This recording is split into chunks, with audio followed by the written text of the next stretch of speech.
সুজন সরকার pharmacist. আপনারা দেখছেন all pharma solution YouTube channel. আশা করি সবাই ভালো আছেন। আর আজকে আমরা আলোচনা করব কিছু কমন মেডিসিনের ব্যাপারে, যে মেডিসিনগুলো আমাদের প্রত্যেকের বাড়িতে থাকা কিন্তু খুবই দরকার, এবং এই মেডিসিনগুলো কি কাজে ব্যবহার হয় এই নিয়ে আলোচনা করবো আজকের ভিডিওতে। তো আজকের ফার্স্ট যে মেডিসিন সেটা হলো প্যারাসিটামল ট্যাবলেট। এই প্যারাসিটামল ট্যাবলেট কি কাজে ব্যবহৃত হয়?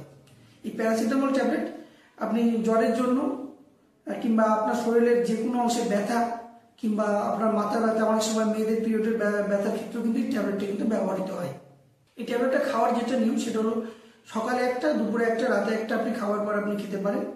এই কিছু কমন নেম আছে যে নেমে আপনার মার্কেটে অ্যাভেলেবেল যে ট্যাবলেটগুলো, যেমন ক্যালপল 650, পাইলোজেসিক 650, ডলো 650, এই নামে কিন্তু এই ট্যাবলেটগুলো আপনারা যে কোনো দোকান থেকে কিন্তু কিনে নিতে পারেন। আমাদের নেক্সট মেডিসিন হলো সিট্রিজিন হাইড্রোক্লোরাইড 10 mg। এই সিট্রিজিন হাইড্রোক্লোরাইড 10 mg হলো একটি অ্যান্টি অ্যালার্জি ট্যাবলেট। এটা আমাদের কি করে, সর্দিকে কমায় এবং আমাদের অ্যালার্জির জন্য গায়ে যে চুলকোয় সেই চুলকোয়টাকে কিন্তু ঠিক করে। এই সিট্রিজিন হাইড্রোক্লোরাইড খাওয়ার যেটা নিয়ম সেটা হলো সকালে একটা এবং রাতে একটা খাওয়ার পর আপনাকে খেতে হবে।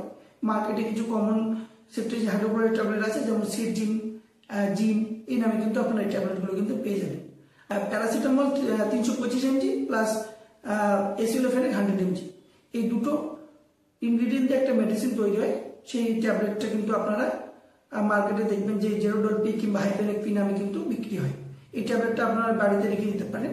আপনার শরীরে যে কোনো অংশের ব্যথা কিংবা যে কোনো ধরনের ব্যথা, হাড়ের ব্যথা কিংবা মাংসপেশি ব্যথা, অনেক সময় কোনো অংশ ফুলে যায়, সেই সময় কিন্তু এই ট্যাবলেটটা কিন্তু আপনারা খেতে পারেন। এই ট্যাবলেটটা খাওয়ার যেটা নিয়ম সেটা হলো সকালে একটা এবং রাতে একটা খাবার পর কিন্তু আপনাকে এই ট্যাবলেটটা কিন্তু খেতে হবে।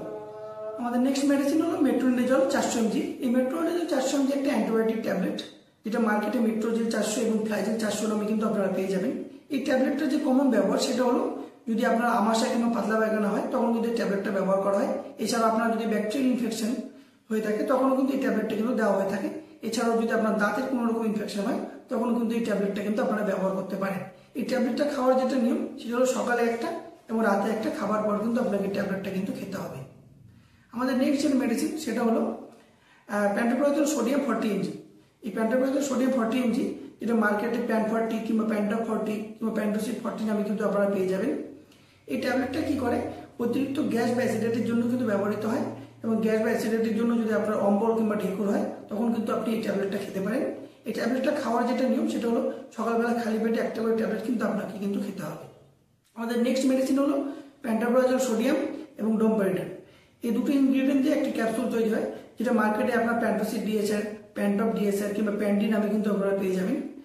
এই ক্যাপসুলটা কি করে, যখন আপনার অতিরিক্ত গ্যাস বা অ্যাসিডিটির সমস্যা হয় ক্যাপসুলটা কিন্তু আপনি খেতে পারেন।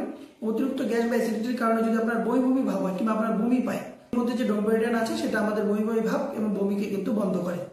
এছাড়াও এটা হজমে সাহায্য করে।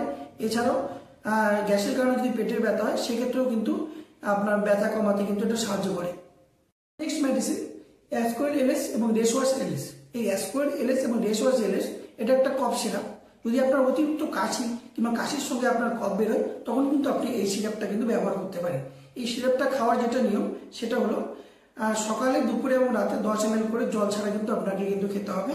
এবং এই কফ সিরাপটা শুধুমাত্র কাশি এবং কফ তোলা ছাড়াও আপনার যদি কাশি বা কফের সময় যদি আপনার সর্দি হয় কিংবা চোখ দিয়ে জল বেরোয় এবং চোখ লাল হয়ে যায় তখনও কিন্তু আপনি এই কফ সিরাপটা কিন্তু ব্যবহার করতে পারেন। এছাড়াও অ্যালার্জির জন্য কিন্তু এই কফ সিরাপটা কিন্তু ব্যবহার করা যেতে পারে। ভিডিওটা যদি ভালো লেগে থাকে লাইক, কমেন্ট, শেয়ার করতে ভুলবেন না। আর আমাদের চ্যানেলটাকে অবশ্যই সাবস্ক্রাইব করে দেবেন। আজকের জন্য এতটুকুই, ধন্যবাদ।